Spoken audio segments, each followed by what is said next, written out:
Hello everyone, welcome back. This is 3-1, Competitive Redstoner Practices in the Compact Redstone series. I'm MU222, and as the video title suggests, today we are going to talk about the competitive Redstoner practices, the common practices for competitive door makers, basically. So the video will introduce the logistics on creating records, because although the knowledge of creating piston doors itself, creating compact piston doors itself is important. We also need to know how we do stuff, the logistics of from record creation to record the regulation compliance to submitting records. These logistics stuff we also have to be with well knowledge, basically. So yeah, there are three aspects I want to talk about, and as suggested, the first thing I want to talk about is record creation. So basically, where do we start with? How do we create records? So on and so forth. So mostly, I think, record creation starts with self-initiative. So it will be us that search for potential records in World Records plot or the Redstone Squid's records logs. So the record logs chat channel. So it might be the case that some people created new doors, and we see it and we think that it can be improved on. So we can either compact it or make it faster. So yeah, basically records that have potential in improved upon. But then sometimes it might not be self-initiative, so it might not be us who originally think of the creation of a new record.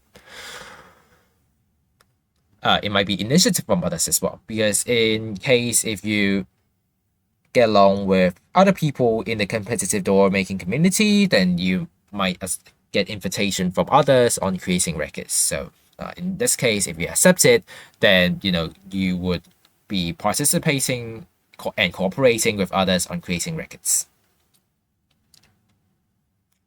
So yeah, and also the word invitation, although it looks very formal, is actually done in a very informal way. Usually, it usually only consists of a Discord message, for example, or just a message in a Redstone server, just asking you if you want to build it, or just asking you for help, and then eventually it gets on to you participating in the door as well. So yeah, many things can happen, and yeah, so this I generalize it as an initiative from others. So yeah, now for any doors, if you think that it is advantageous for you to find suitable partners to work with, you can do so. Again, on the condition that you do get along in the competitive door making community, because some people have different expertise. Basically, some people might be more proficient in creating top circuits, while others might be proficient in creating sides or bottom circuits. So any case, basically, partnering has some advantages. You can just work on separate parts and just create the door faster, I can say. Or perhaps there are some difficult situations that both of you can tackle on, and more people means more knowledge, I guess, suppose. So it's advantageous in these ways. Now, of course, partners, I already said it, consists of those that you get along. So just try to reach out more, I guess, if you really want people to work with you. And of course, because we are talking about creating records, so they should also have high capability of wiring, because otherwise, they're not going to contribute that much in creating the record. And yeah, so you do also want to make sure that they have a good wiring, have good wiring skills, basically. And of course, how do you create records? It all comes down to building the door of course. So you develop concepts and layouts and circuitry that improves upon the records. And of course, these aspects, I'm not going to introduce them here. I'm going to leave them further down in the advanced level series. So, 3-2, 3-3, 3-4, planning, sequencing, redstone analysis, all these videos will cover, the concepts on how you develop concepts, how you develop layouts, and how you develop nice sequences, so on and so forth. So yeah, and we are talking about the common practices of the competitive door community. So I'm not going to judge if this is good or not, basically. But then what we do mostly is that we do work our records in secret. We don't want to just probably announce it or something. So, for example, we might work in private plot. So if it's only yourself, then you can just lock yourself in the private plot and just do whatever you can to create the record. And if you're partnering, so you just only accept others to enter the private plots and then build with others. And some people might also host private servers. So it will be consisting of you and any partners that you intend to work with and create the record. And of course, if you're only working by yourself, then you can also create it in a single player world. So, now, the main reason for working in secret is also very intuitive, is just to reduce exposure. Because exposure of creating a record might get people interested in also creating the same record as you do. And while I'm not denying the fact that they can also cooperate with you, but in many cases it can actually lead to competition, which is not that preferable. Because while competition can be good for the entirety of the community, because the community is more concerned on the competitiveness of people on creating records, but then as an individual, you don't really want that much of a competition, because this means the potential of you not being able to achieve the record, which is of course something that you don't want that to happen. So yeah, we do want to reduce exposure, basically. And again, yeah, not going to judge if working in secret is a good thing or not, but then it exists as a common practice in the competitive door community, and even myself as well. So yeah, so that concludes the record creation part. So next thing I want to talk about, which a bit longer, is on the regulation compliance. So as the name suggests, we do have to make sure that our build complies with the regulations. So there are some main articles that you have to be concerned on. So for piston doors, it will be section 2.1. For piston extenders, it will be section 2.3. So basically, it lists out the restrictions that you can satisfy, some sort of like that.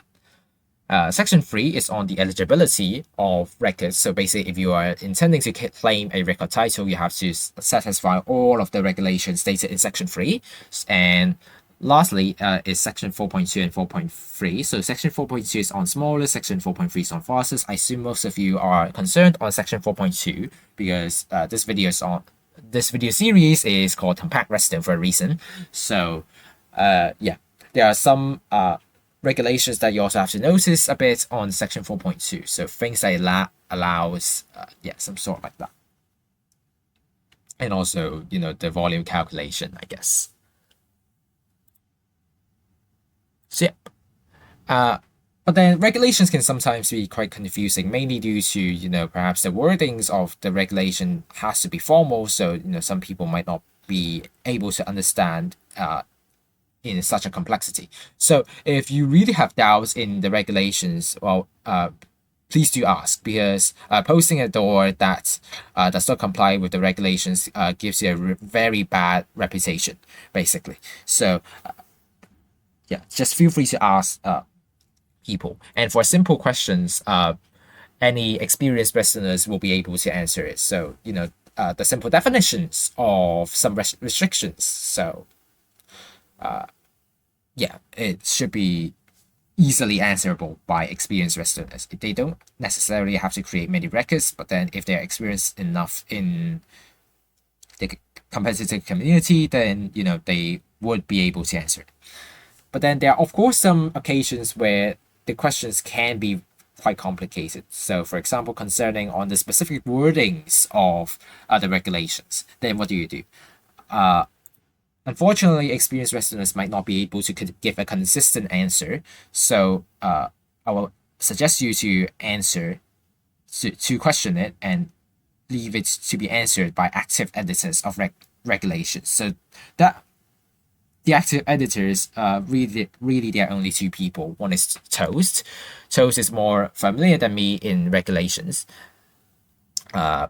because he's basically at here from the start, basically. So he knows a lot more principles in the regulations than I do. But then usually if you ask me, I will also be able to answer you with a consistent answer, hopefully. And in case where Toast and I don't have a consistent answer, this would suggest that the regulations do have some problems in defining things. And don't worry, if this scenario exists, we will fix it. So yeah. But either way, just ask either Toast or me. I'm not sure if Toast is that available in answering things, but then if you ask me, usually I will be available. I'm online for quite a long time, I would suppose. And as long as I remember to answer you, you will get an answer. So yeah. And of course, you can also watch my new video series on piston door terminologies as well. Because in the video series, I do cover piston door terminologies a lot more deeper, while also maintaining the basic information for you to know the basics of the piston door terminologies. So it will contain both the basics and the more complex principles of the terminologies itself. So I will discuss you more further than the basics on, the common practices, for example, and also the principles on why it exists, and also some niche details that people often oversee. So yeah, if your question aligns with the topic that my video covers on, just feel free to watch it. And it might also be the case that I refer you to watch it as well, because in these videos I do cover a lot more deeper. So anyway, although just complying with regulations, it works. It ensures that your door really does deserve a record title, but then only complying with the minimum standard of regulation is still not recommended. The reason is because the community does value efforts and certain qualities of doors, which is a subjective matter. So regulations can only give an objective overview on what things that you have to satisfy to claim a record title, but then the community values things subjectively, and what they value, as I said, is efforts and certain qualities of doors, and these can't really be stated in the regulations because different people have different views. But then you still want to at least satisfy the average opinion of the community. So what the consensus of the community already suggests, you should ensure your build satisfied. And if you ask again the reason why I have to consider the community values, well, maintaining a good reputation with the community is sustainable, and not maintaining it, so maintaining a bad reputation, is not sustainable. The reason is quite simple.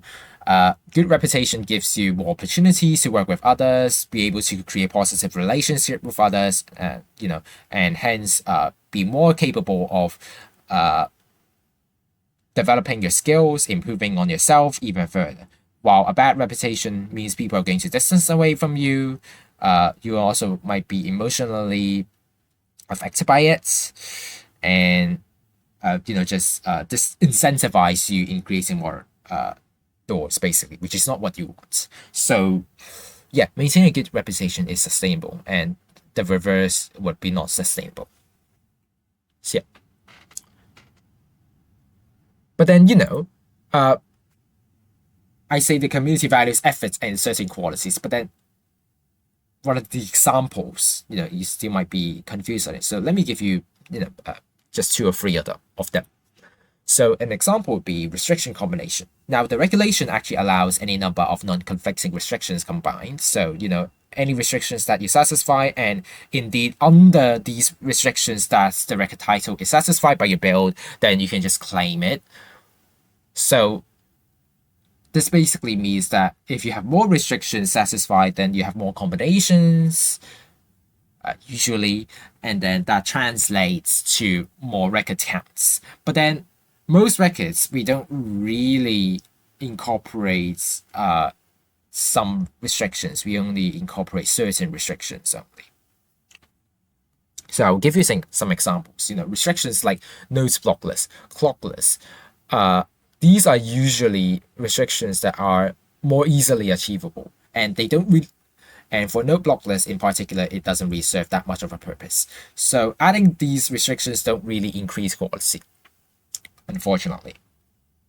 So mentioning them in the record title doesn't help.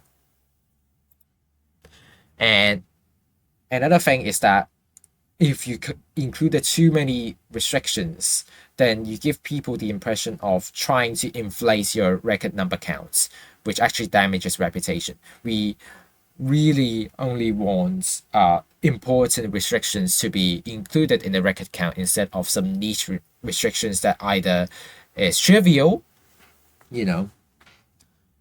or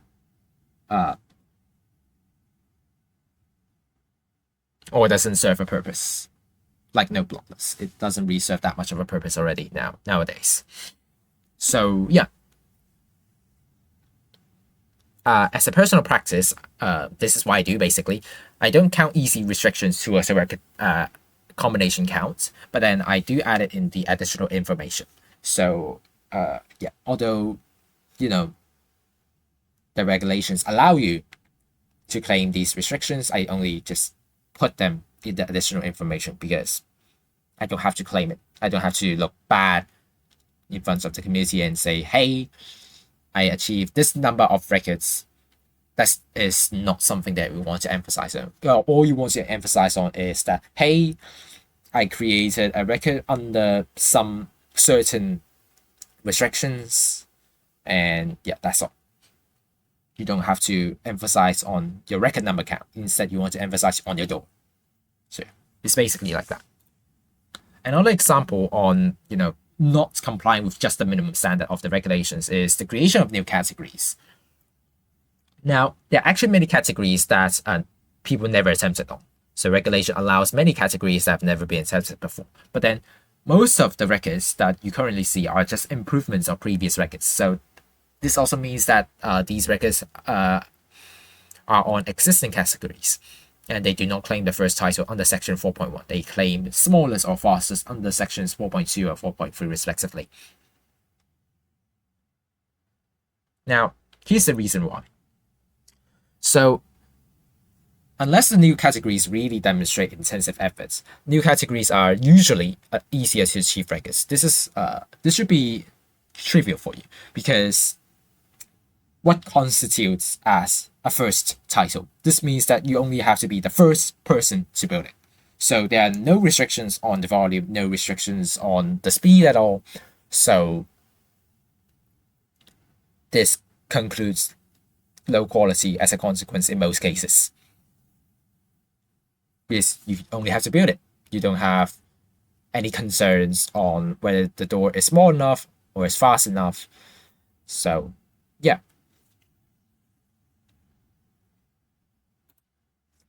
And you might ask, what are some new categories that really demonstrate intensive efforts? So I can give you. So for example, an n by n hipster door where n is greater than 3, or an n by n customizable tileable door where n is greater than 4. Now these are going to be some good new categories because of the complexity, basically, because you have adjacent extenders that are next to each other that restricts your wiring space, basically how you input pistons, basically. So for these cases, you'd really see the complexity of the door itself, because it has to work with adjacent layers that limit how you wire things. So you might also see that I actually did the 4x4 customizable tileable door as well. But then 5x5, you don't see any people completed it, or even 6x6 or up on. So yeah. And the first thing about not just complying with the minimum standards is, some restrictions are actually quite important. It is deemed important by the community, and it's best to be satisfied. So I'll give you some examples. So contained is one of them. Because we really don't want our builds to, be affected by the surroundings of the piston door, which are outside the volume of the piston door. We really want our volume to be including, every space occupation, you can say, of the piston door. So contain is an important thing. And also because we are comparing between contained volume, not uncontained volume, unlike some extreme categories. So uncontained builds really enlarges volume, because you have to translate from uncontained volume to contained volume, which the contained volume must be at least as large as uncontained volume. So hence it gives you a disadvantage if you are trying to build it under the smallest title. And in most cases, if your door is uncontained, then you're not able to claim the smallest title even.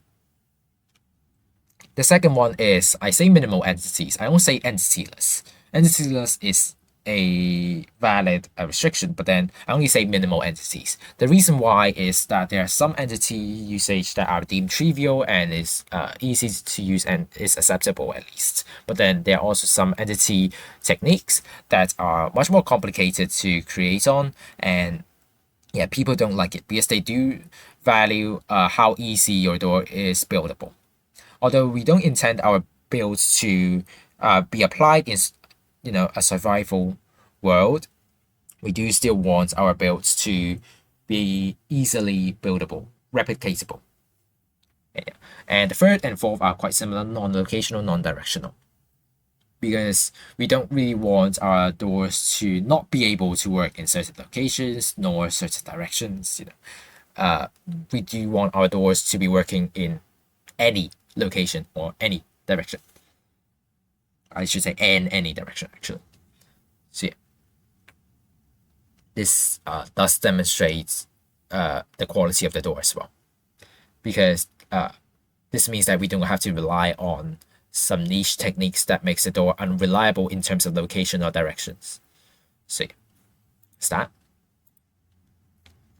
Now, as I said, all of these are subjective matter. Although there might be a consensus, it's still a subjective matter. But then, how would you check on people if they value something or not? The answer I have for you is, just compare the similarities, basically. So you can check people's reactions and see if the builds have high or low quality. So, for example, the Discord emoji reactions under the message, if it gives you, a lot of thumbs up, a lot of fire emojis, and you also see a lot of compliments in the log discussion chat channel, then this suggests you that is a high quality door. And if you compare these high quality doors with other doors that also have high quality, you can see the similarities between these doors, and you can conclude yourself what elements constitute high quality. And of course, similarly, for low quality, if you see a lot of scowl emojis, a lot of thumbs down, and even people complaining in logs discussion chat channel, then you would automatically recognize this as a low quality build. And if you compare these low quality builds with other low quality builds, you can also see the similarities between these builds, and you can conclude yourself what elements constitute high quality, what elements constitute low quality. So yeah, just basically do inference by yourself, I guess. So yeah, so that's on the regulation compliance. And now we're going to talk about record submission, the last part. Now, of course, we have to check if it's indeed a record, because If it's not a record and you post it, bad reputation. So how do you do it? It's very similar to how you do the initiative for creating records. You search in records plots and in record logs basically, and see if people did already did your build to be a record basically. Like see if people already achieve at your level or surpass your level. If they don't, then it is a record, but then if they do, then it's not a record. So yeah, and also I'm surprised that a lot of people don't really know how to use the Discord search function. It should be very intuitive to do it. So just try to do that, and it's quite simple to use. Just search your door title basically, some keywords of it I would suggest, and just see if any people did it before. Should be not so hard to do. Now, the message formulation. Actually, the message formulation is stated in section 2.1 as well. But then hardly any people follow the standards. Not even I follow the standards. But then, even though if we don't follow the usual standards stated in section 2.1, we should still convey equivalent information in our messages. So just to give you a personal practice example, this is one of my most recent records that I created. It's an actual record. So just dissecting with you on it. So what record type what type of record title you're claiming. So smallest, so write down smallest. And then the size of your door, 5x5. And then what's the door name? Double cave corner door. So that's that. And then you see that I bracketed full flush. The reason is because the door itself is a record, even though even when I say it's smallest 5x5 double cave corner door, it's a record actually by itself. But then adding full flush or semi flush doesn't affect it. It also is a record, so I bracketed full flush as well. So yeah, so that's the meaning of the bracketing of full flush. And then who is created? It's created by me. So write your name down. So be proud of it. So and then the volume of it, I write size, but it should be more concrete to write volume instead of size. But then it's still acceptable. So write down the volume of it, and then the dimensions of it. And in case if you're claiming the fastest title, then you write down the speed instead of the volume. Volume doesn't really matter that much. And then the date of completion, most people write down only the date, so the day, month, year. But then I also write down the time to avoid disputes on who created the record first in case if it's a close race. And then the additional information, this is the section that I also previously said. So either include restrictions that are very important, or include restrictions that are easily achievable, no one really cares about, or it's just no one cares about basically. So clockless is also one of the, you can say, important restriction, but then because it's also easily achievable actually. So and then sandless, no one really cares about sandless, to be honest, because using sand is not as bad as before already. And then contain is an important restriction actually. So we do want to ensure people that hey, it is in fact contained, so don't worry about it. And then 1.11 plus, this is actually a very special restriction. You don't see it in the regulation documents, but then I write 1.11 plus to demonstrate that this build does work after any versions of the post observer era. So this in some way it demonstrates quality actually, because most modern doors require some additional redstone components to be used. So for example, node blocks, target blocks, you name it. So these are all redstone components that are added after 1.11. So node blocks is 1.13, target blocks is 1.16, and some people don't really like the use of these components. They would rather have builds that work consistently throughout the post observer era. So yeah, 1.11 plus is deemed to be a good quality, and a very niche one in fact by some people, a few people I should say. Yeah, either way. So That's why I add 1.11 plus, just to appeal to those people who concern on this restriction, because it's at least a good thing. And this is necessary. You have to include screenshots or videos on the build. Now, there's not much standard on it. I personally do close and open view on the front side, but then you can also do on the open view the front and back sides. You can also do both. So front, back, close, and open. This gives you 4 combinations. And then if you include both screenshots or videos, I'm not sure why you would do that. You would have 8 combinations. But then usually, 2 screenshots is good enough, and just a video showing it work is also good enough already. So yeah, not much standard, but then you do have to include media files. That's a must, just to basically be a small proof of you completing the door. So yeah, that's all for me. So here are some useful resources as always, just the door regulation stuff. And yeah, thanks for watching, and I will see you in my next video.